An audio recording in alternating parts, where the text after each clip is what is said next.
Welcome students. If you recollect your own mind, in last video I was discussing about the non-finite verbs. In last video we learned the first part of non-finite verb, that is infinitive. In this video we will study about gerund. At first हम जानें कि gerund कैसे बनता है. तो यदि किसी verb में ing जोड़ देते हैं तो यह जेरेंड की तरह कार्य करने लग जाता है. Let us take an example. Walking is a good exercise. Walking यहाँ जेरेंड है, यह वर्ब है क्योंकि यह वॉकिंग जो एक एक्शन है उसे एक्सप्रेस करता है और साथ ही यह नाउन भी है क्योंकि यह वर्ब इज का सब्जेक्ट है. इस प्रकार वॉकिंग यहाँ वर्बल नाउन यानी वर्ब प्लस नाउन है. चूँकि जेरेंड एक नाउन भी है इसलिए यह किसी सेंटेंस में उन सारे फंक्शंस को परफॉर्म करता है जो एक नाउन के द्वारा परफॉर्म किए जाते हैं. इस तरीके से हम यदि डेफिनेशन देखें तो हम और इसे स्पष्ट रूप से समझ सकते हैं. डेफिनेशन है कि a gerund is a verbal noun. It is formed by adding ING to a verb. यानी हम किसी वर्ब में आईएनजी हम जोड़ देते हैं तो ये जेरेंड बन जाता है. It functions both as noun and verbs. Noun की तरह भी कार्य करता है और वर्ब की तरह भी कार्य करता है. When verb plus ING is used as a noun it is called gerund. लेकिन जब वर्ब में हम आईएनजी जोड़ देते हैं तो और इसे नाउन की तरह यूज़ करते हैं तो ये जेरेंड कहलाता है. Since this noun is formed from verb, क्योंकि वर्ब से ही बना हुआ है यह noun, so it is called verbal noun. तो बड़ी सिंपल सी इसकी डेफिनेशन होगी, इसीलिए हम इसको वर्बल नाउन कहते हैं. तो इस वर्बल नाउन के क्या फंक्शंस हैं उसे हम देखते हैं. The first function is subject to a verb. यानी वर्ब के और सब्जेक्ट के रूप में यह काम करता है. एग्जाम्पल देखिए. Swimming is good for health. Smoking is injurious to health. Reading books is a good habit. तो स्विमिंग, स्मोकिंग और रीडिंग, जो स्विम है, स्मोक है और रीड है, इसमें आईएनजी लगाने से बने हुए हैं तो ये जेरेंड बन गए.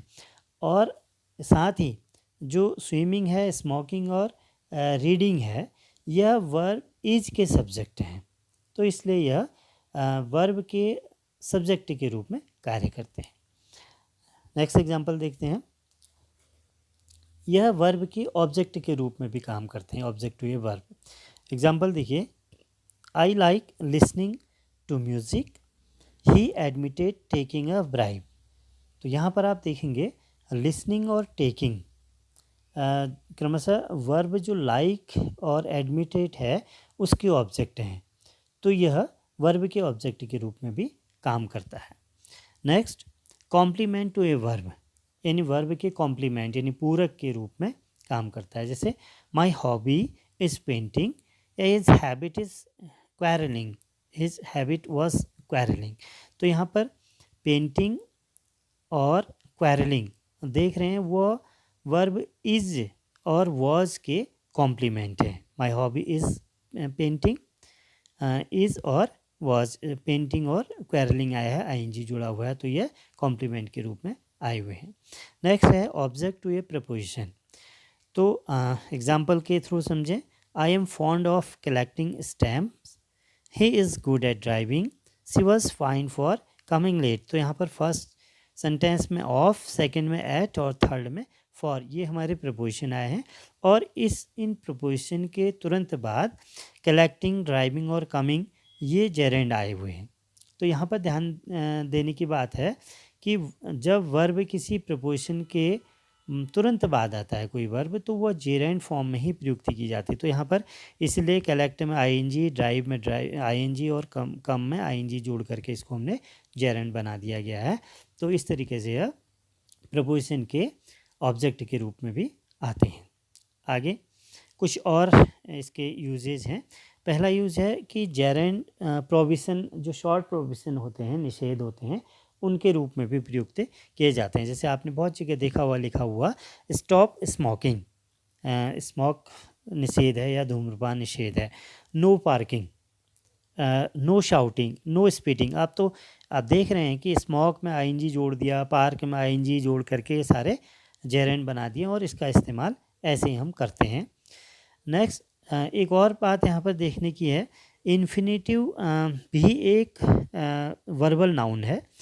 तो इन्फिनेटिव जब एक वर्बल नाउन की तरह आता है, एक जेरेंड की तरह, so gerund is used in place of infinitive. तो इसलिए दोनों वर्बल नाउन है, तो इसलिए वह इन्फिनेटिव की तरह की जगह भी इस्तेमाल करते हैं हम इसको। जैसे आप देखेंगे to swim is good for health, ये इन्फिनेटिव है, आया है यहाँ पर टू लगा है स्विम के आगे, टू स्विम, आपने पहले वीडियो में इसको देखा है। लेकिन इसकी जगह हम जेरेंड भी लगा देते हैं, swimming is good for health.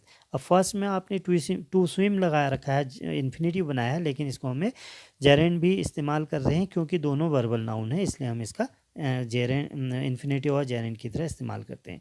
एक और एग्जांपल देखिए, आई लाइक टू वॉक, यहाँ पर वॉक से पहले टू आया है, एज ए इन्फिनेटिव यूज़ हुआ है। सेकंड में देखिए आई लाइक वॉकिंग, तो यहाँ पर ये जेरेंड की तरह इस्तेमाल हुआ है। आगे देखिए, कुछ ऐसी वर्ब्स हैं जिनके आगे हमेशा, जिनके बाद हमेशा जेरेंड का इस्तेमाल होते हैं। वो वर्ब देखिए आप, enjoy, stop, finish, dislike, avoid, risk, admit, तमाम ये कुछ ऐसी वर्ब्स हैं आप देखिए, इनके आगे हम जेरेंड के, इनके बाद जेरेंड का इस्तेमाल करते हैं। एग्जांपल देखिए, आई इन्जॉय टॉकिंग, देखिए एन्जॉय है, टॉक आया है तो उसमें आई बना करके हमने जेरेंड बना दिया, तो आई इन्जॉय टॉकिंग हो गया। You should stop wasting time, I avoid shopping, I gave up smoking, ये तमाम ऐसी वर्ब्स हैं जिनके बाद जेरेंड का इस्तेमाल किया जाता है। तो ये कुछ एग्जांपल्स हैं। तो इस तरीके से आपने देखा कि जेरेंड को हम किस तरीके से इस्तेमाल करते हैं।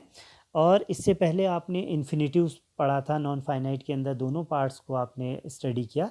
तो इन दोनों पार्ट्स से रिलेटेड आपको कुछ यहाँ पर एक्सरसाइज के लिए सेंटेंसेस दिए जा रहे हैं।